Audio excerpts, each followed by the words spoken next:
Hai semuanya, hari ini aku mau cerita tentang perjalanan kecil aku. Gimana sih aku bisa nonton Sektor K padahal gak punya tiket, gak ada persiapan, bahkan izin pun juga aku gak boleh.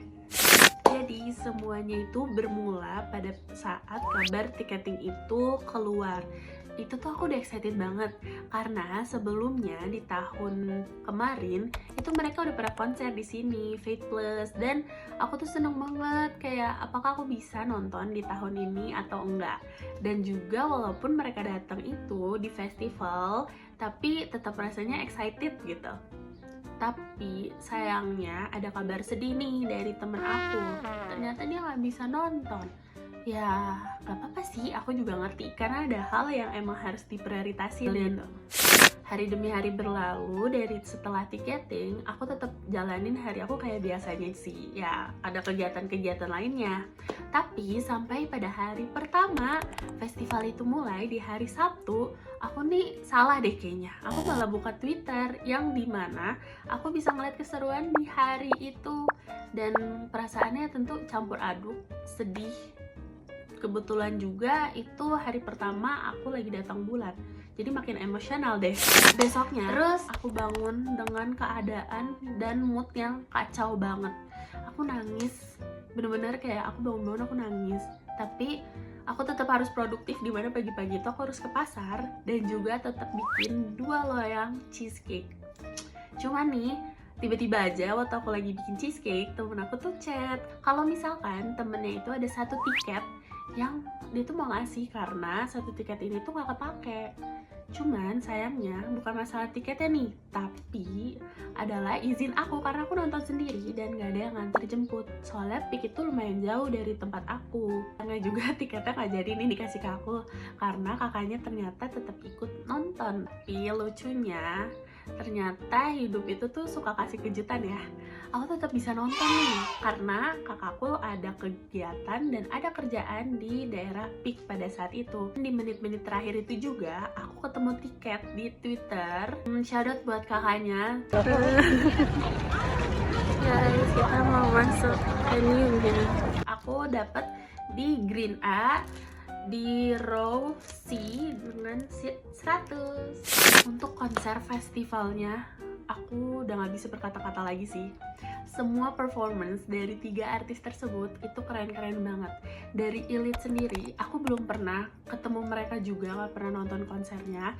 Dan aku not as a fans yang masuk fandom, aku cuma listening aja lagu-lagunya. Itu ternyata performance mereka tuh keren banget. Aku suka banget energi mereka, terus mereka tuh lucu-lucu dan cantik-cantik banget. Aku bahkan sampai gak berhenti bilang gemes dan cantik sama salah satu member, yaitu Wonhee.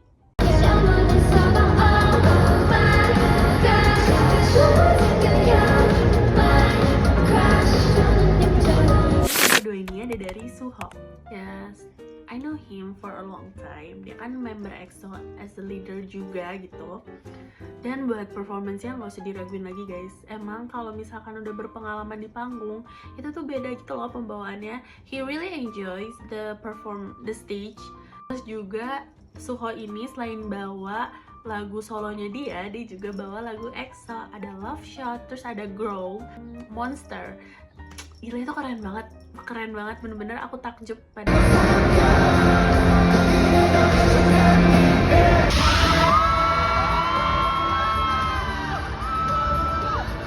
yang terakhir. Tentu ENHYPEN, udah gak usah ditanya lagi guys, itu bener-bener dari intro aku itu merinding parah.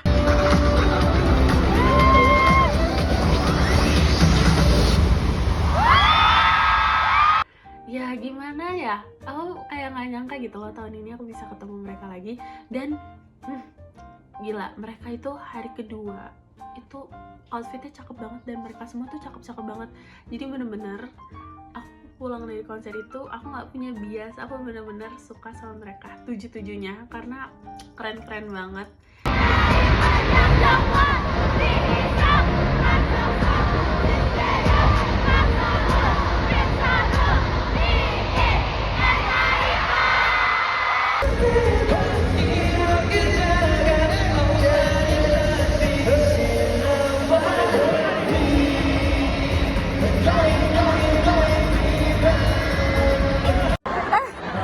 Itu langsung kabur.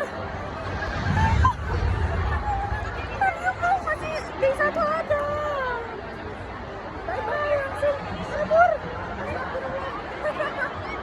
Rio kayak cuman Dan untuk konser kali ini itu aku bener-bener nikmati setiap momennya. Selain karena baterai aku yang tinggal 50% dan aku nggak bawa PB, itu juga karena aku bener-bener mau menikmati setiap musik, setiap sorakan, dan serasa kayak waktu itu tuh semuanya tuh kayak hangat aja gitu loh, karena aku bener-bener menikmati sing along with mereka semua. And yaps, itu aja cerita aku hari ini. Sampai jumpa di cerita aku berikutnya.